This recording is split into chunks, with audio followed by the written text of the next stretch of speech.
Hey there, John. Hi, Glenn. How are you doing? I'm all right. Glenn Loury here, Brown University, visiting in New York City at Columbia University at the moment. John McWhorter, lecturing at Columbia University at least this moment, and contributing editor for the New Republic and City Journal. So, John, we're talking again on Blogging Heads. I'm very excited about it. Me too. There's a lot to talk about. Yeah. So, why don't we start off with President Obama's political troubles and the effectiveness of his leadership and all of that. I was taken by this interview that's gotten a lot of play in the Rolling Stone. In fact, I was, in a way, stunned by it. I mean, stunned by the fact that when I went, I'd heard press reports, President Obama interviewed Rolling Stone, long interview. Rolling Stone has broken so many stories, of late in politics, and here's another one. So I'm looking to see what the president is saying, and everyone was saying sort of the thing that got the most attention out of the interview, it seemed, at least on the cable shows and such, was that the president was dissing his base because he allowed himself to express the thought that any Democrat who was going to sit out the election. This is the part at the end of the article, right? Yeah. Yeah. Well, as it happens, the comment was at the end of the article, but the reports about the comment didn't make that at all clear. I mean, as I was just trying to express, the article itself is not at all about that. It's an afterthought where the president comes back into the room to address his interviewers and to say, "Oh, one more thing," and then to express the thought that this is a live or die situation, and serious people who are progressive need to,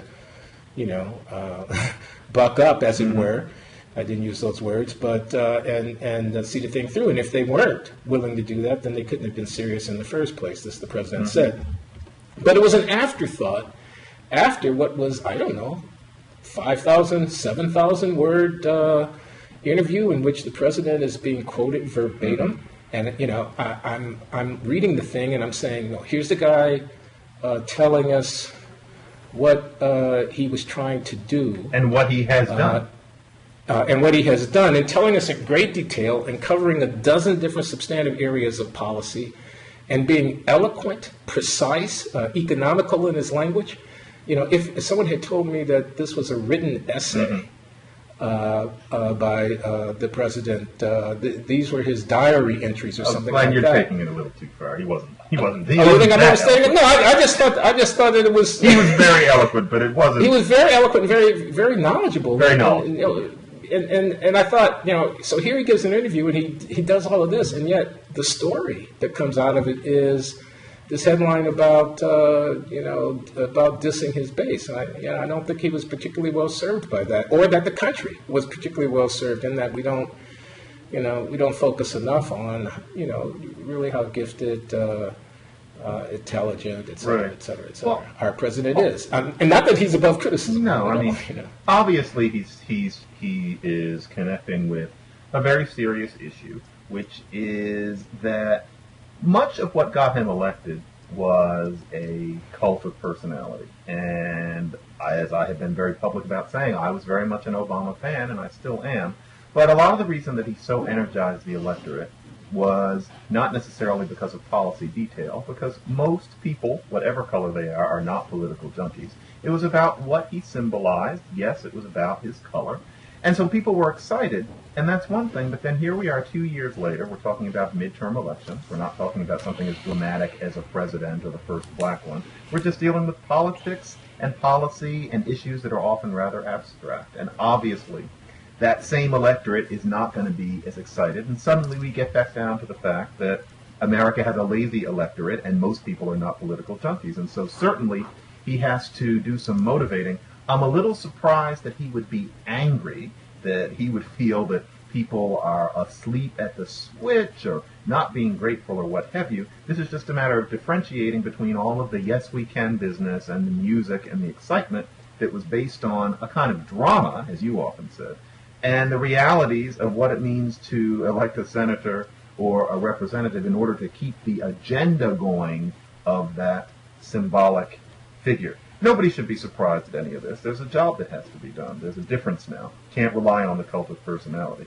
And that's what we're faced with. I've noticed that there's a story that some reporters seem to be trying to write, which is that black people must be disillusioned with Obama because they don't seem like they're going to turn out in as healthy numbers as they did for making him president. And now it's not that they're disillusioned about his policies in particular. I think most of the black electorate is not thinking, well, I don't think that he got a strong enough health care bill passed or something like that. It's just that there's a difference between voting for him in an extremely dramatic election and helping keep the specifics of his policy agenda going by voting for Congress people. So it's a funny moment, but I'm not sure it's unexpected, and I was surprised in the Rolling Stone article to see that he was, at least the way Wenner described him, jabbing his finger and seemingly rather upset at the prospect that people would not follow him at this midterm time. Well, clearly it was something that he had intended to make sure he said, because having, somehow forgotten, he left and came back. He came back into the room to make sure that it got on the record. Cult of personality. Yeah. Well, at the time, of course, no one was fessing up to that, right? I mean, no one wanted to admit it. No. The most competent person, the most dynamic, et cetera, et cetera. What it says about the country, well, it was always overstated, wasn't it? That a brown-skinned person getting elected meant that the country had done this or that.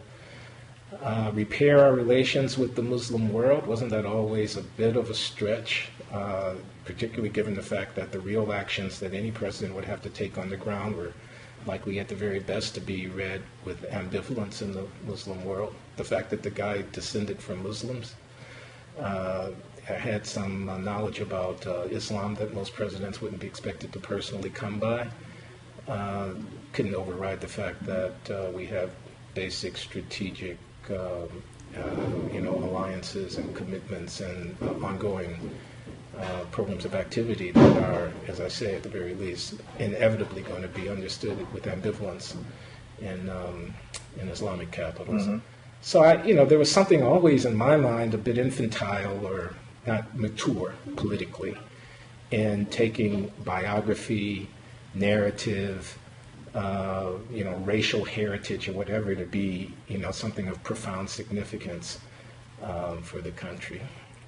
So maybe, as you say, this was this kind of a letdown or disillusionment was inevitable, given that there was a Wizard of Oz kind of fantasy quality to the enterprise from the very start. You know what actually moves me just as much, if we're going to talk about, well, I hate to use the word infantile, but frankly, I am disappointed at the notion that seems so prevalent that perhaps Barack Obama's first couple of years have been a failure.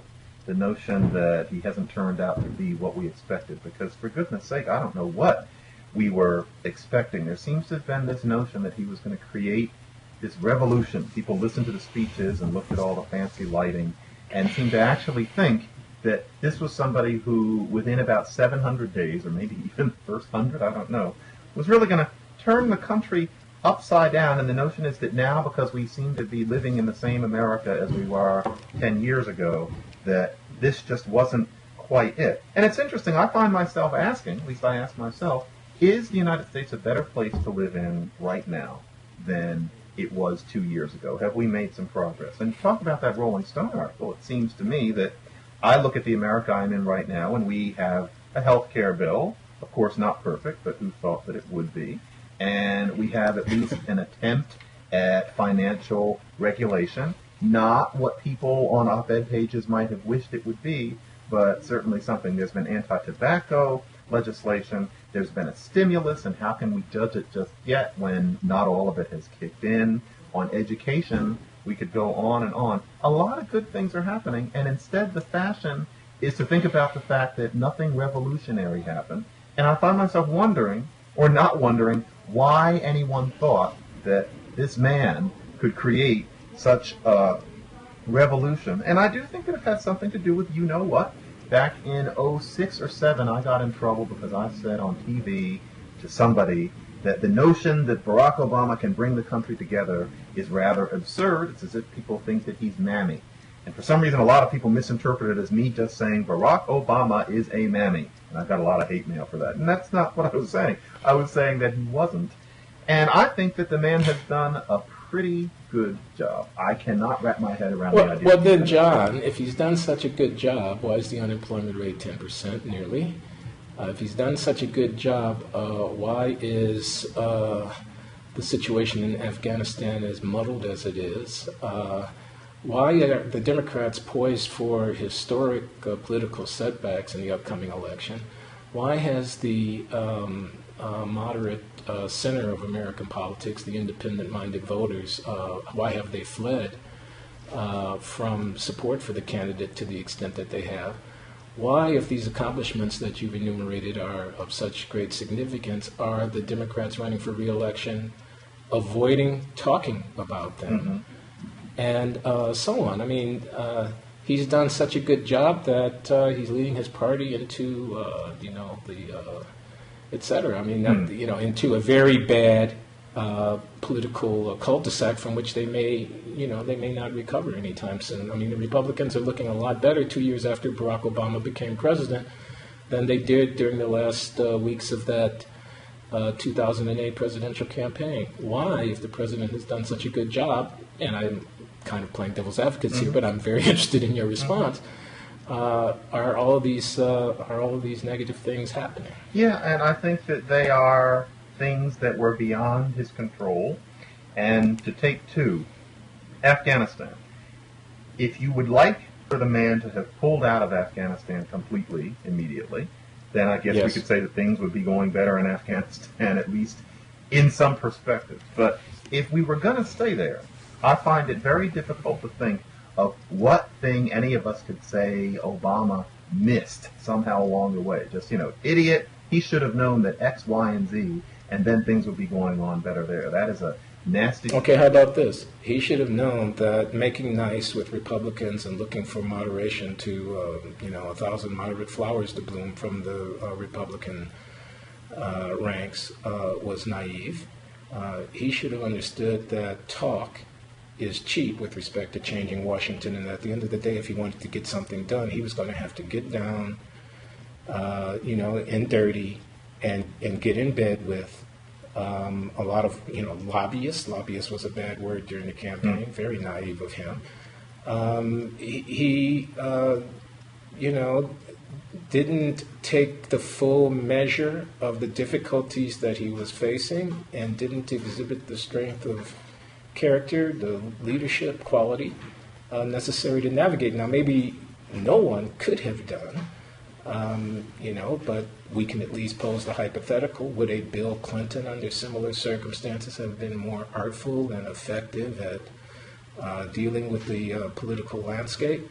I mean, that's at least a plausible thing to contemplate. And, a lot of people, I think, looking at the history of the two of them would say without a doubt, yes, a lot of Democrats running for office today would say without a doubt, yes. So, I mean, that's the devil's advocate's rebuttal of what you just said. I think people are missing something when they say that, and I think it's that people forget about technology. The story of Barack Obama is somebody who has both benefited from and suffered from something very simple. It's the internet and blogging culture and what those two things together are capable of. And so, for example, there is this Tea Party movement and Tea Party mood that has crept up on us and is suddenly a player in terms of political scene, at least apparently. And that is something that's been whipped up not simply by people being angry that things aren't going the way they want, that there is too much tax and that the government is too big. Those are ancient concerns. We can even just think about the last 20 years. The reason that has become so focused right now, and we've had other recessions, is because the internet, not to mention Fox News, cable news, and the 24-hour news cycle, and all these are new developments. These are things that create a kind of echo chamber that reinforces these sorts of things with punchy language, with constant web of interactions. And that is a very crucial difference in terms of what the Republican mood is right now and what supports it. And so the internet had a lot to do with getting Barack Obama elected, but then he comes in at a time when there can be this kind of anger that feeds on itself. And this is what I mean by this. I think that if the internet had existed 20 years ago, we would have seen the exact same thing. And I'm going to go out on a limb and say, and this is risky, but I really do think that there's a possibility that this is true. This kind of anger may ebb somewhat, but it's going to remain at this kind of pitch for the foreseeable future, I would say for at least the next 2 decades. And it's not going to work in lockstep with what tax policy is and whether or not we're in a recession. It's just at the point where we have a technology that can keep it going all the time. And that's something that Barack Obama has been facing. And I wouldn't say that's his fault. No, well, I don't know how to assess this thing that you're saying right now. I mean, true technology has definitely evolved, and the 24-hour news cycle is a real thing. On the other hand, the candidate Obama was extremely artful at being able to, following Howard Dean before him, embrace this new technology in a way that made him much more politically effective. And therefore, I suppose there's every reason to expect that he would be artful at adapting in governance to the existence of this new technology and managing his communication of message and dealing with political controversy. I mean, somehow it seems to me it's inconsistent to, on the one hand, have been a visionary with new technology during a campaign, and then after the election, suddenly they have been overwhelmed by it. Anyway, and it sounds like, if but for the oil spill, but for the worst economic crisis since the Great Depression, but for 2 wars that we didn't start, the argument that you're making, with due respect, begins to sound like a fairly partisan, White House defense of not having done everything they did. No, it isn't, because the simple fact is that, first of all, in terms of being artful with the internet, but then being overwhelmed by something as unusually vehement as the Tea Party, if you can't have seen it coming, if it's something that's unprecedented in its particular tone and speed and power, then I think definitely somebody deserves something of a pass for being somewhat shaken or thrown by it at first. There wouldn't be an excuse if this inability to deal with it constructively kept going for too long. But this is the first time. And as for him having to deal with things that he was left, this dialogue that says that it's somehow wrong for him or that there's a statute of limitations upon how long he can say that he's cleaning up things he didn't start, I don't know where that statute of limitations is drawn. There are things that he didn't start and that he would not have started himself, and we have to rate him on how well he does at reversing them. And I think with an acknowledgement that none of us would know, for example, how to create a stimulus that would have been significantly better than this one and that everybody would have agreed on it, and Obama and his advisors should have known. I mean, do you really think that any of these things are simple enough that you or me could say that Obama is, he did it wrong? There's someone else who could have done it better. Okay. No. It's a tough job, and no, I'm not saying I'm sitting here on the answers. If only he'd asked me, he would have gotten it right. No, I'm not saying that at all. I'm saying it's a tough job. I mean, and you judge people by how well they do it. I mean, this has been the case since time immemorial, right? I mean, I don't buy the idea that. When I was inaugurated in 2009, the country was in really a lot worse shape than it was when, and now we could go through a variety of examples. I don't know, when Richard Nixon was inaugurated in 1968 in the midst of the Vietnam War. I don't know, when Ronald Reagan was inaugurated in 1981 at the start of a recession. I don't know. I mean, we can go back and find crisis after crisis in American history, and the presidents, I think, that we judge as great are great precisely because of their ability to deal with difficult circumstances, not because of their good fortune to have inherited felicitous circumstances. So it just sounds like more quasi-cult of personality excuse making to run down the litany of how bad things were when the man took office. Give him a break. I mean, the job is so difficult and things were so tough. The job is difficult. We all knew that from day one. That's why we elect people to do the job. It's a difficult job. I mean, if he's done it well, fine.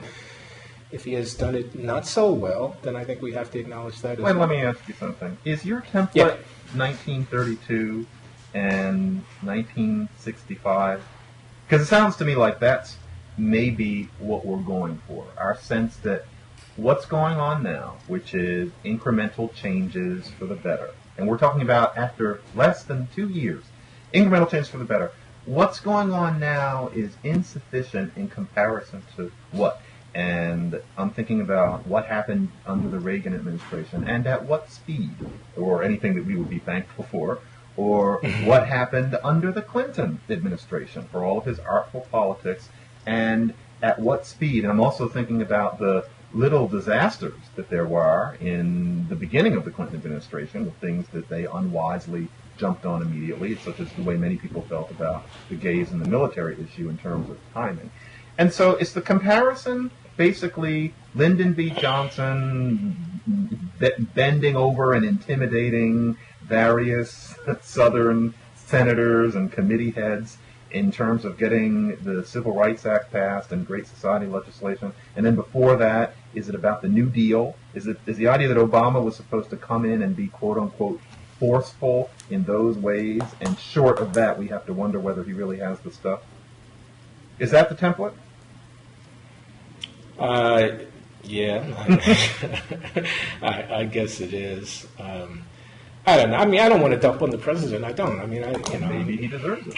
But I want him to succeed, and I voted for him, and I'm a Democrat. I like to think of myself as a progressive Democrat. I want him to succeed. But if I express here a little bit of disappointment at the performance in office, I think I might be justified in doing so by the facts on the ground, particularly by the way in which his stewardship of the Democratic Party doesn't seem to have persuaded a large number of Democrats, that he's doing the best job. Like I say, people are running away from him. Well, there's no doubt that he... And what's all this talk... I'm sorry, just let me just add this one thing. What's all this talk about... I mean, I guess you've heard this in the last few days, I think Bob Woodward said something in an interview about Hillary Clinton replacing Joe Biden for vice president. The president needs to, might need to, as he contemplates a strategy for moving to the re-election of 2012, of bolstering his bona fides with certain quarters of the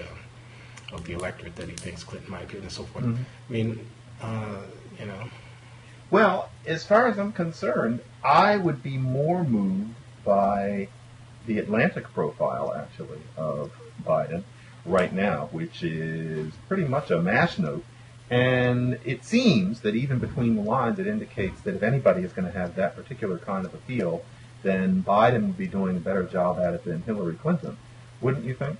And so I don't think that there seems to be any indication that Biden has slipped up, and in particular, he seems to have been doing a better job than people expected, because he was... I didn't mean to be criticizing Biden's exercise of the vice president. I thought about the political calculation. Right, the connection with... No, I don't necessarily have a view about whether replacing Biden on the ticket would help.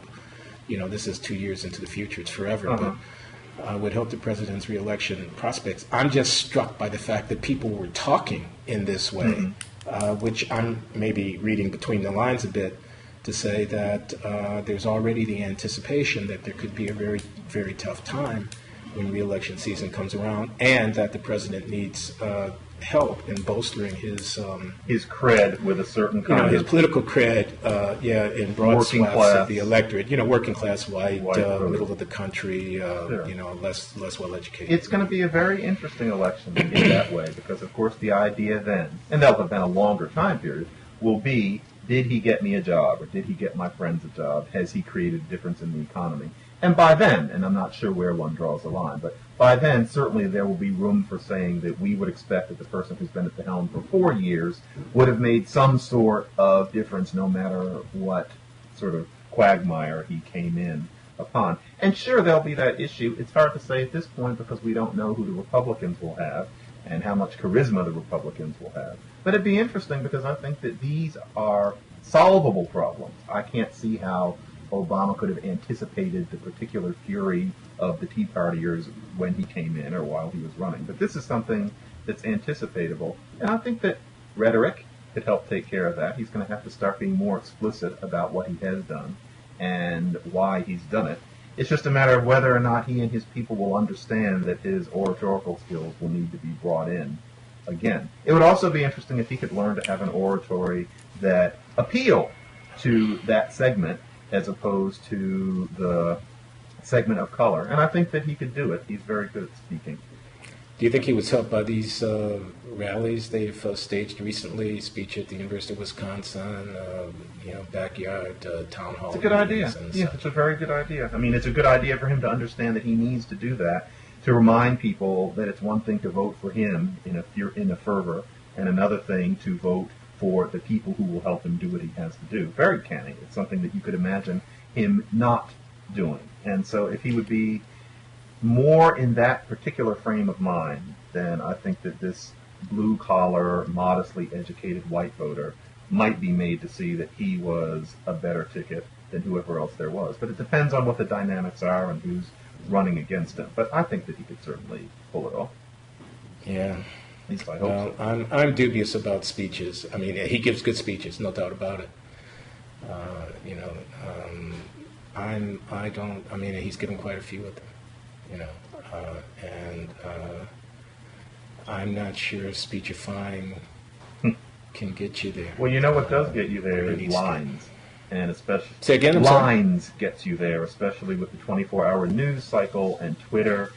If he comes up with some good punchy lines beyond what we can, and he would have to maybe be rather cynical about it, but there's something to coming up with the sort of thing that sits easily in the memory, especially when easily repeated. And so if Sarah Palin can say, don't retreat, reload, then certainly Obama can come up with some punchy phrases that refer to jobs and what the Republicans are trying to do. The whole metaphor about the Republicans and the keys to the car that Obama used in his speech about not wanting to... Yeah, evidently it must be polling as a good line because he keeps using it over and over. I say keep up with the lines. We are in an increasingly oral culture, what with this internet, what with these blogs, what with this Twitter, and I don't think that's going to change. And I'm saying to this ear, it sounds like I'm still trying to run against the guy in 2008, and I'm hoping that people won't pay too close attention to what's happened the last couple of years. If I can remind them of how bad the bad old days were, maybe we can skate by.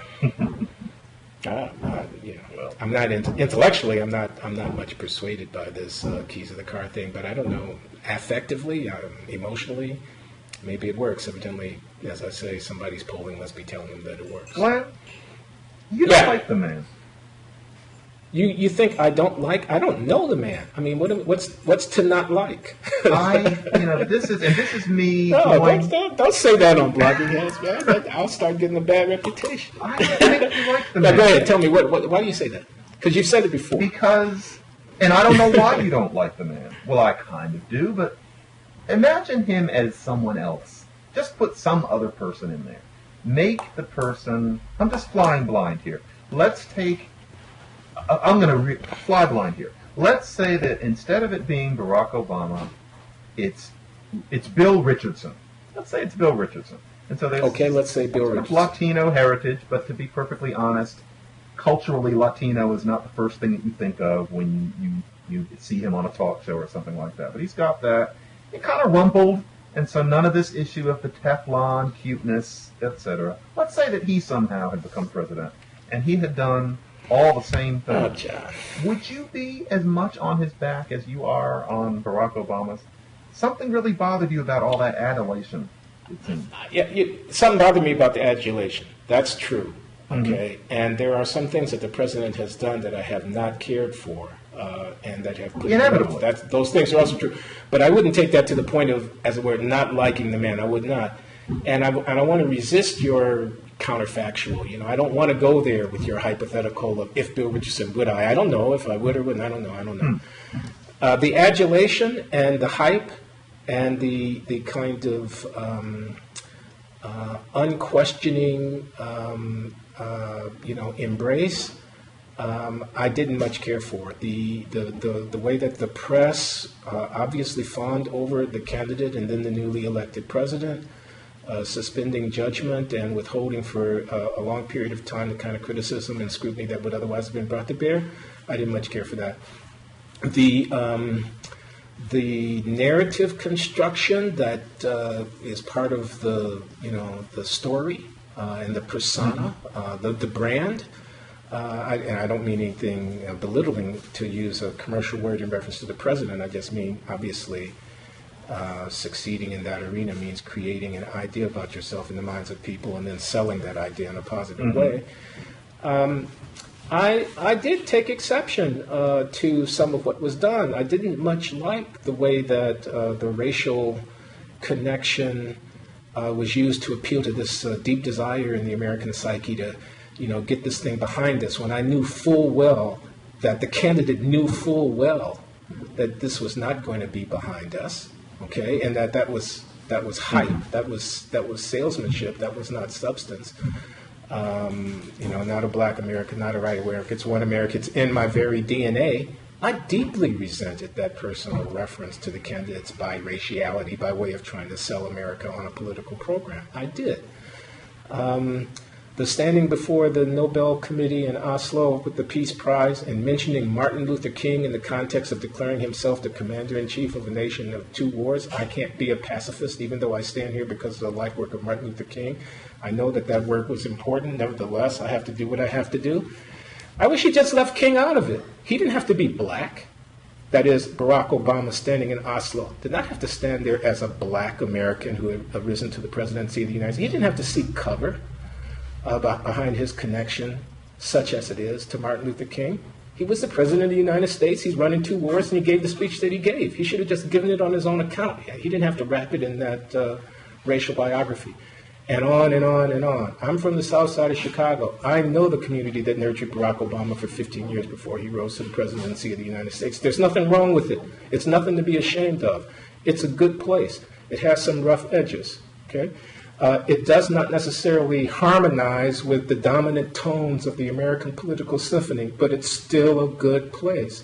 I thought it got short shrift, necessarily, as the candidate stripped away all the real gritty content of what political life on the south side of Chicago was in his effort to become every man acceptable to the median voter in the United States. So if you want to say that's not liking the man, I don't know. I don't think that's an accurate description of what I'm saying. I have no personal animus toward the man. There are things that he has had to do to get to the office and to stay in it that I've objected to for reasons I've stated. I don't know. It seems to me that... Are you persuaded by that, John? No, I'm not, and I'm... So you think that's all just some elaborate cover for what is really an unreasoning and kind of, you want to psychoanalyze me and figure out why? Oh, no. I mean, what was wrong with what I just said? I mean, rebut those things. Tell me where I'm I off. can put myself in your head. I see what you're talking about. But you seem not to have any sense of connection with the idea that a lot of us have. And I find myself resisting it too, but that the race thing, as they call it, is a big deal in American life. And I don't want to sound that corny note that America is founded on racism, but that split has a lot to do with our history, and not just in the simple sense of it having been much of what the Civil War was about, but it's a great deal of what our conflicts have been about, both overtly and covertly. And in this time, as we've talked about endlessly, we have a large segment of the American population who don't genuinely feel American or feel like the mainstream is an alternate universe. And that's because there's still a color line in that sense. And it's not only among poor people running from the police, it's also among many middle-class people. There's an issue there. There's a race thing. And if you are black yourself, as both of us are, you have personal experience with it. And if you're you and me, it frustrates you a lot. It often makes you downright sick. And you've even had a lot of people of your own color hating you because of the things that you think. So it's there. And then here comes this black president, and there are times in public where he cloaks himself as a black person and frames the things that he does and says as black things. And he's doing this as the president of the United States. And I find myself thinking, this can only help. This is a badge of the progress that's been made. Now, I never sat there thinking, I'm so proud, there's a piece of me. I never quite understood that. But there's a race thing that he certainly symbolizes, and it seems that if he didn't, to the extent that he stepped back or steps back from it, then people seem to think that he has a problem with what he is, or that he's trying to avoid something that's staring everybody in the face. So when he does those things, I figure, okay, for one thing, he's president, and then he's also talking about this issue that's a massive rift in the American social fabric. And then life goes on, and next thing you know, he's building healthcare legislation, which seems to be the main thing that he's about. The things that you're talking about that rub you the wrong way, I understand, but they seem to be such a small part of what being Barack Obama is or has been. The only time with him where I have been as irritated as you is that, and I don't know how black this necessarily is, I find the whole search for my father routine rather forced. I think that's... You found the whole The what, I'm search sorry? for my father routine is rather forced. I feel like that is a tender thing that you put in an autobiography because you know that that sort of thing, especially when written by somebody brown, is going to strike a certain kind of chord. It makes him look poignant. It makes him look sensitive. I found that a little studious. I don't know him personally. Maybe that really is what he's been all about. But it seemed to me that he was doing just fine without his father. And that, like a great many people without fathers, he forged an identity because he grew up as an intelligent and engaged adult. But then again, that autobiography is just... But I just want to understand what you're saying. Are you saying it's contrived? Are you saying that the dreams from my father is a artifice? There's something insincere about it? It rubs me the wrong way because it makes him look broken in some way. Here's what it is. It makes it look to me as if he thought that being a biracial person, and under the relatively comfortable circumstances that he was in, he's not rich or anything like that, but he did not grow up not having enough to eat. He's a biracial person. Well, he went to the most elite private school in Honolulu. Yes, and that's where he was educated prior to going to college. So, I mean, it's a lot more than not having been born. Yeah, he grew up a middle-class person. And the idea that he couldn't just be himself, the idea that he had to find this wholeness. I don't have my father, and that means that I'm not quite a whole self yet, and I have to search for it.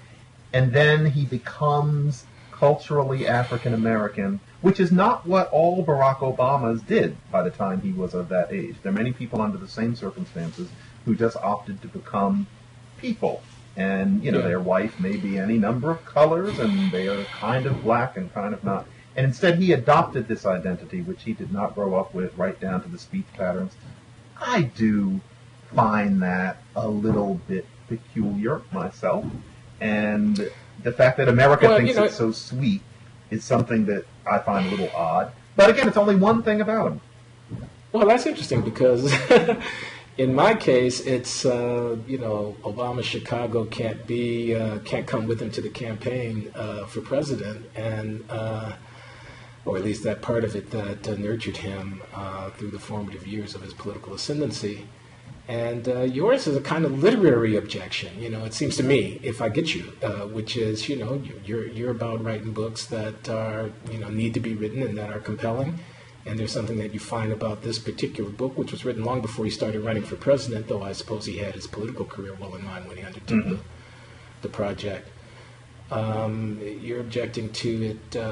And I guess I want to kind of defend him a little bit in saying, first of all, it's beautiful. I mean, I don't know, maybe you disagree. I thought, I was extremely impressed by the artistry of the writing in the book. I mean, as someone who's contemplated a memoir but never actually gotten it done, I thought, wow, well, he's a good writer. Here's an example. He's a good writer. And it was moving. It's deeply moving in places. The sincerity issue, I mean, how can I know? I take him at his word. He says, I've been haunted by this thing, and then here's how I pursued it. Here's how it affected my thinking. Here's, who I've become in the consequence of it, what I've discovered about myself and about life. I just sort of took it at his word. So I don't share the same objections about that. Let me clarify. I don't think it was insincere. I don't think that he sat down and decided to write a tender coming-of-age tale because he knew that everybody would fall in love with it. I think my problem with him is the very idea, and I think this is something missing in me, really, the very idea that if you are two things, and if you didn't have one parent, then you need to come together. That when you're 18 or 19, you have to find yourself. I think that's a dialogue that we hear, and then we tell ourselves, okay, I have to find myself. But if it were 100 years ago, you wouldn't put it that way, and you might not even feel it. You just get on with it. Pretend I have a British accent in saying that. You just get on with it. That's just me. What I think my problem is with America, in that America finds that tale of finding your blackness when you're this mulatto creation going to Columbia, and then you find your African Americanness and marry this tall, dark-skinned woman. I'm sure that all that was very sincere for him, but I wish that there weren't a fetishization of that in this. Example, very quick example. Isabel Wilkerson has written a lovely book called... I've not read it. I'm going to... The Warmth. I'll bet both of us will be reading it because we're going to get assigned it. Warmth of Other Suns, or whatever it's called. And I've already paged through it. It's a beautiful book, and it's about the Great Migration. Okay? Yep. Now, that said, it's a beautiful book. I have nothing against the person who wrote it. I have nothing against the topic. The kind of attention that book is getting is due to the fact that America is working out this relationship to races, white people and black people. The story of the Great Migration has been told before, but this book is getting the kind of attention that Jonathan Franzen just got for his new novel. And I'm not saying that the book doesn't deserve it in itself, but there's so many books out there. And this is a thing. America, literary America, is hung up on these tales of black people and their problems and their redemption. And the reception of Barack Obama's autobiography came from the same strain. I sense a bit of insincerity in that. Not in Obama, but in the reception of these things. Okay, maybe we're actually a little bit closer. Again, yours the literary and mine more the political, but still the way that the country receives the racial identity and deals with it, what it makes of it, and our respective senses that there's something, I don't know, untrue or, not quite right about that.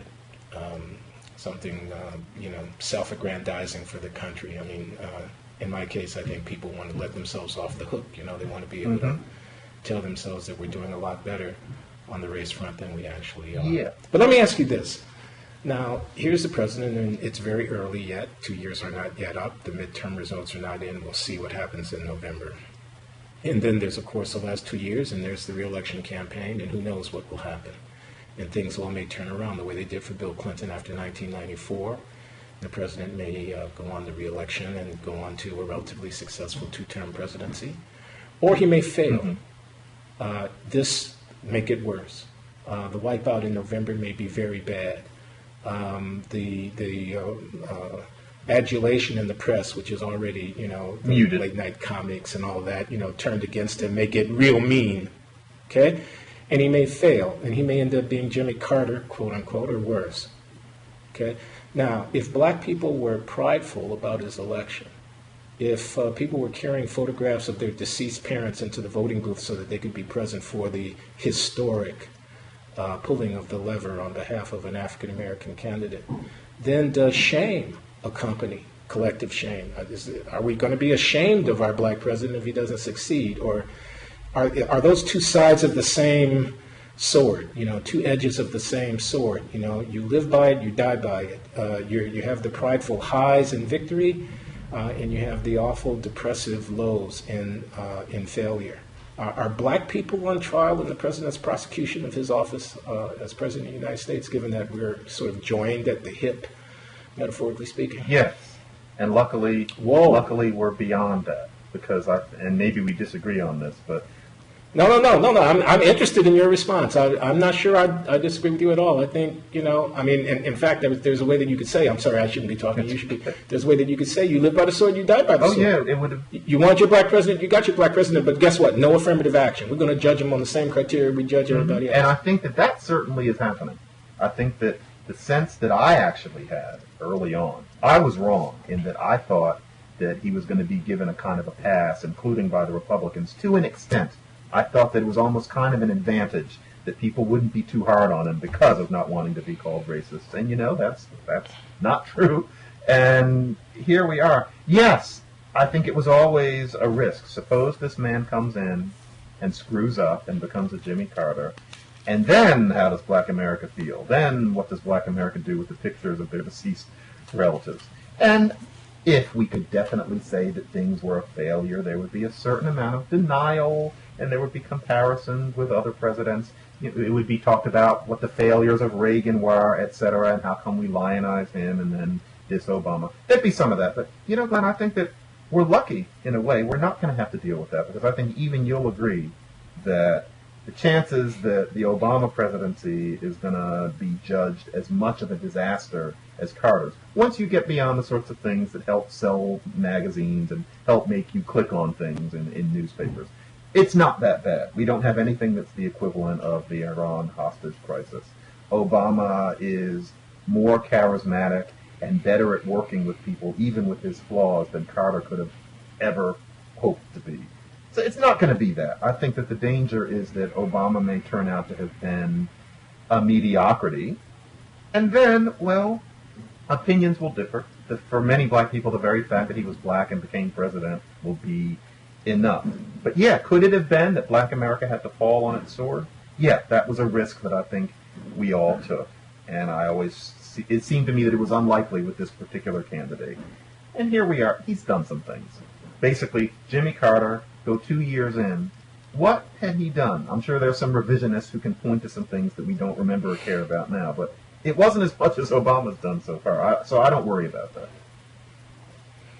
Okay. Well, what I think is that the proof of the pudding will be in the pivot that he does after November.